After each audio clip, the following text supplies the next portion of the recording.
नमस्कार मंडळी, मी राजू फडतरे शोध संस्कृतीचा या आपल्या यूट्यूब चॅनलमध्ये सर्वांचं स्वागत करतो। आज मकर संक्रांती आणि विशेष म्हणजे आजपासून अतिशय पवित्र असा पर्वकाळ चालू होतो। आज धनु राशीमधून सूर्य मकर राशीमध्ये प्रवेश करतो आणि उत्तरायणाला आरंभ होतो।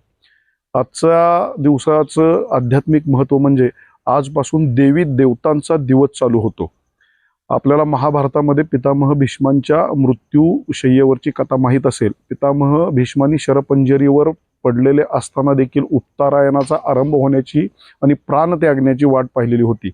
अशा प्रकारे या उत्तरायणाच्या आरंभानंतर आपण कृष्णा नदी, गोदावरी नदी आणि गंगा नदी सारख्या पवित्र नद्यामध्ये स्नान केल्याने आपल्याला भरपूर असा पुण्यसंचय होतो। त्याचप्रमाणे उत्तरायणामध्ये दान धर्म जाप तप केल्याने सुद्धा आपला पुण्यसंचय वाढत असतो, अशी उत्तरायणाची ख्याती आहे। त्याचप्रमाणे आपल्याला वैज्ञानिक दृष्ट्या सुद्धा उत्तरायणाचं विशेष महत्त्व सांगता येईल। आजपासून दिवस मोठा होत गेल्याने आणि उष्णतेचं प्रमाण वाढत गेल्याने पिकांच्या परिपक्वतेला वाव मिळत असतो।